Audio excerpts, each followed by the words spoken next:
എളുപ്പത്തിൽ കീഴടക്കാൻ ഒരു രാജ്യത്തിനും കഴിയില്ല. അതുകൊണ്ടാണ് പർവ്വത പ്രദേശങ്ങളും ആഴത്തിലുള്ള ഭൂഗർഭ മിസൈൽ നഗരങ്ങളുമുള്ള ഇറാനെ ഒരു സങ്കീർണമായ സൈനിക ലക്ഷ്യമായി ലോകശക്തികൾ തന്നെ കാണുന്നത്.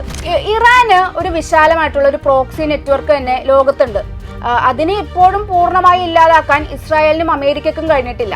ഈ ഹോർമൂസ് കടലിടുക്ക് വഴിയുള്ള എണ്ണപ്പാത ഇറാൻ തടഞ്ഞാൽ ലോക വ്യാപാരമാണ് അവിടെ സ്തംഭിക്കാൻ പോകുന്നത്. അമേരിക്ക സെൻട്രൽ കമാൻഡിന്റെ കണക്കനുസരിച്ച് മിഡിൽ ഈസ്റ്റിലെ ഏറ്റവും വലിയ ബാലിസ്റ്റിക് മിസൈൽ ശേഖരം ഇറാന്റെ കൈവശമാണുള്ളത്.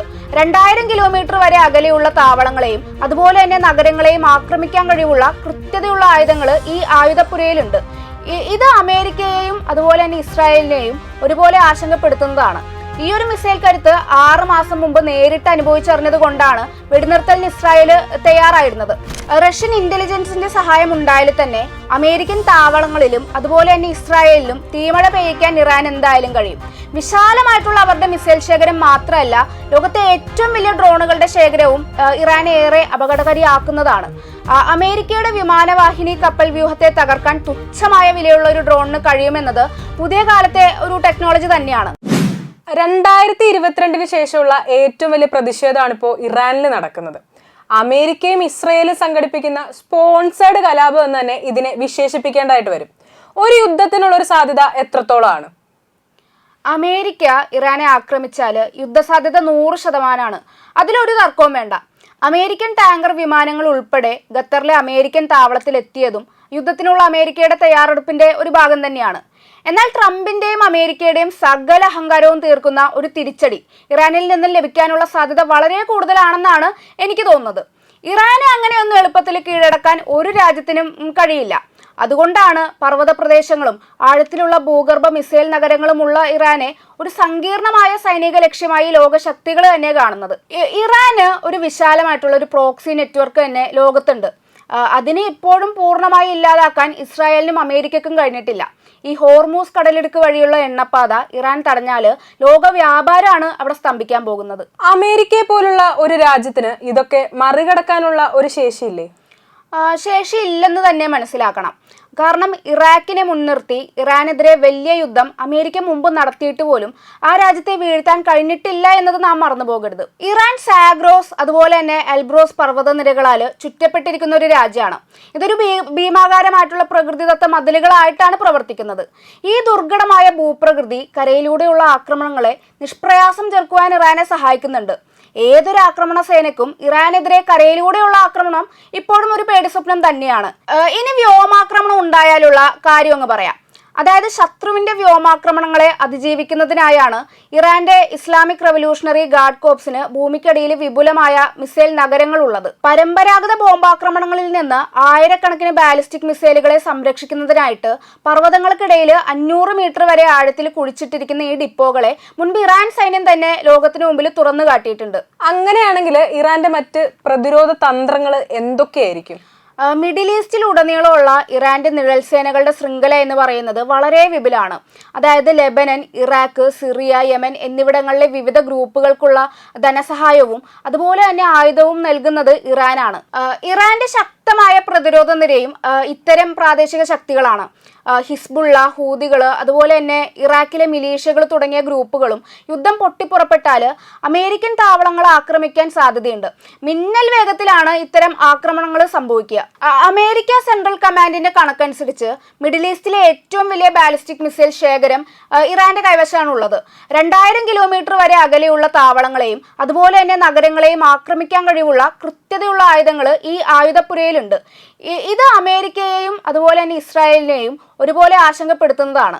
ഈ ഒരു മിസൈൽ കരുത്ത് 6 മാസം മുമ്പ് നേരിട്ട് അനുഭവിച്ചറിഞ്ഞത് കൊണ്ടാണ് വെടിനിർത്തലിന് ഇസ്രായേൽ തയ്യാറായിരുന്നത്. ലോകത്തിലെ എണ്ണയുടെ 20% കടന്നു പോകുന്ന ഹോർമൂസ് കടലിടുക്കിന്റെ വടക്കൻ തീരത്തെ ഇപ്പോഴും ഇറാനാണ് നിയന്ത്രിക്കുന്നത്. അതുകൊണ്ട് തന്നെ ഒരു സംഘർഷം ഉണ്ടായാൽ ഉടനടി ആഗോള സാമ്പത്തിക പ്രതിസന്ധിയിലേക്കാണ് കാര്യങ്ങൾ നീങ്ങുക. വലിയ നാവികസേന കപ്പലുകൾക്ക് പകരം മിസൈലുകളും അതുപോലെ തന്നെ ടോർപിഡുകളും ഘടിപ്പിച്ച ചെറുതും വേഗതയുമായിട്ടുള്ള ആക്രമണ ബോട്ടുകളുടെ കൂട്ടത്തെയാണ് ഇറാൻ ഉപയോഗിക്കുന്നത്. ഗൾഫിലെ പരിമിതമായ ജലാശയങ്ങളിൽ വലുതും വിലയേറിയതുമായിട്ടുള്ള ശത്രു യുദ്ധക്കപ്പലുകളുടെ പ്രതിരോധത്തെ മറികടക്കുന്നതിനാണ് ഇത്തരമൊരു തന്ത്രം ഇറാൻ രൂപകൽപ്പന ചെയ്തിരിക്കുന്നത്. അമേരിക്ക ആക്രമിച്ചാൽ റഷ്യയെ പോലുള്ള ഇറാന്റെ സഖ്യകക്ഷികൾക്ക് ഈ പറയുന്ന ഇറാനെ പ്രതിരോധിക്കാൻ കഴിയുമോ? റഷ്യയുടെ S-300 സിസ്റ്റങ്ങളെ ബവാർ 373 പോലുള്ള ആഭ്യന്തര പതിപ്പുകളുമായിട്ട് സംയോജിപ്പിക്കുന്ന സങ്കീർണമായ ഒരു വ്യോമ പ്രതിരോധ ശൃംഖലയാണ് ഇറാൻ ആകാശ കവചം തീർക്കുന്നത്. റഷ്യയും ഇറാനും അടുത്തിടെ പ്രധാന സഹകരണ കരാറുകളിൽ ഒപ്പുവെച്ചിട്ടുണ്ടെങ്കിലും അതൊരു സൈനിക കരാർ അല്ലാത്തതിനാൽ റഷ്യൻ സൈന്യം ഇപ്പോഴത്തെ സാഹചര്യത്തിൽ നേരിട്ട് രംഗത്തിറങ്ങാൻ സാധ്യതയില്ല. എന്നാൽ ഇറാൻ എന്ന രാജ്യത്തെ തകർക്കുന്ന രൂപത്തിലേക്ക് സംഘർഷം വളർന്നാൽ പുടിൻ എന്ത് നിലപാട് സ്വീകരിക്കുമെന്നത് നിർണായകമായിരിക്കും. ട്രംപിനെയും അതുപോലെ തന്നെ അമേരിക്കയെയും കയറൂരിവിടാൻ റഷ്യ തയ്യാറില്ലെന്നൊരു പ്രഖ്യാപനമാണ് യുക്രൈനിലേക്ക് ഒറേഷ്നിക് മിസൈൽ അയച്ചതിലൂടെ പുടിൻ നടത്തിയിരിക്കുന്നത്. ഇറാനിലേക്ക് മിസൈൽ തൊടുക്കും മുമ്പ് അതുകൂടി അമേരിക്കക്ക് പരിഗണിക്കേണ്ടതായിട്ട് എന്തായാലും വരും.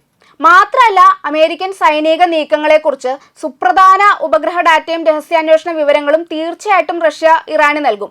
ആധുനിക യുദ്ധത്തിൽ ഈ മൃദു സൈനിക പിന്തുണ പോലും ശത്രുവിന് വലിയൊരു പ്രഹരമാണ് നൽകുക. അതായത് റഷ്യൻ സൈന്യം ഒരു വെടിയുതിർക്കാതെ തന്നെ അമേരിക്കയുടെയും ഇസ്രായേലിന്റെയും സൈനിക സംവിധാനങ്ങളെ ചാമ്പലാക്കാൻ ഇതുവഴി ഇറാൻ സൈന്യത്തിന് എളുപ്പത്തിൽ കഴിയും. ഈ കാസ്പിയൻ കടൽ വഴി ഇറാനുമായിട്ട് റഷ്യ നേരിട്ട് സമുദ്രാതിർത്തി പങ്കിടുന്നുണ്ട്. ഈ ഉൾനാടൻ ജലാശയത്തിലേക്ക് അമേരിക്കൻ നാവികസേനയ്ക്ക് പ്രവേശനമില്ല. ഉപരോധ സമയത്ത് ഇറാനിലേക്ക് വെടിക്കോപ്പുകളും അതുപോലെ തന്നെ ഭക്ഷണവും നൽകുന്നതിന് റഷ്യക്ക് സുരക്ഷിതമായിട്ടുള്ള ഒരു ലോജിസ്റ്റിക് റൂട്ട് കൂടിയായിട്ട് ഇത് മാറും. ഈ ഇറാന് ചൈന സൈനിക സഹായം നൽകിയാലും ഇല്ലെങ്കിലും സാമ്പത്തിക സഹായം നൽകുമെന്ന കാര്യം എന്തായാലും ഉറപ്പാണ്. ഇറാൻ പൂർണ്ണ സാമ്പത്തിക തകർച്ചയ്ക്ക് വിധേയമാകില്ലെന്ന് ഉറപ്പാക്കേണ്ടത് ചൈനയുടെ ബാധ്യതയാണ്. UN സുരക്ഷാ കൗൺസിലിൽ റഷ്യക്കും ചൈനക്കും വീറ്റോ അധികാരമുണ്ട്. ഈ അമേരിക്കൻ ആക്രമണത്തിന് നിയമസാധുത നൽകുന്ന ഏതൊരു പ്രമേയത്തെയും അവർ തീർച്ചയായിട്ടും തടയും. ഇറാനെതിരെ വിശാലമായിട്ടുള്ള ഒരു അന്താരാഷ്ട്ര സഖ്യം കെട്ടിപ്പടുക്കുന്നതിൽ നിന്ന് ഈ രാഷ്ട്രീയ പ്രതിരോധം അമേരിക്കയെ തടയും. ആ പറഞ്ഞത് എനിക്ക് മനസ്സിലായില്ല. അതായത് ആക്രമണത്തിന് ഇറങ്ങുന്നവൻ തന്നെ അതിന്റെ പരിണിത ഫലവും ഏറ്റുവാങ്ങേണ്ടി വരുമെന്നതാണ് ഉദ്ദേശിച്ചത്. UN എതിർത്താൽ നാറ്റോ സഖ്യകക്ഷിയായ അമേരിക്കയുടെ കൂടെ മറ്റ് നാറ്റോ അംഗങ്ങൾക്ക് പോലും യുദ്ധത്തിനിറങ്ങാൻ പറ്റാത്തൊരു സാഹചര്യം ഉണ്ടാകും. അമേരിക്കയും റഷ്യയും തമ്മിലുള്ള നേരിട്ടുള്ള ഒരു സൈനിക ഇടപെടൽ ഒഴിവാക്കാൻ ഇരു രാജ്യങ്ങളും തയ്യാറാകുമെന്നതിനാൽ ഇറാൻ അമേരിക്ക സംഘർഷം ഉണ്ടായാൽ പോലും അത് അമേരിക്കക്ക് ഒരിക്കലും ഏകപക്ഷീയമായി മുന്നോട്ട് കൊണ്ടുപോകാൻ എന്തായാലും കഴിയില്ല.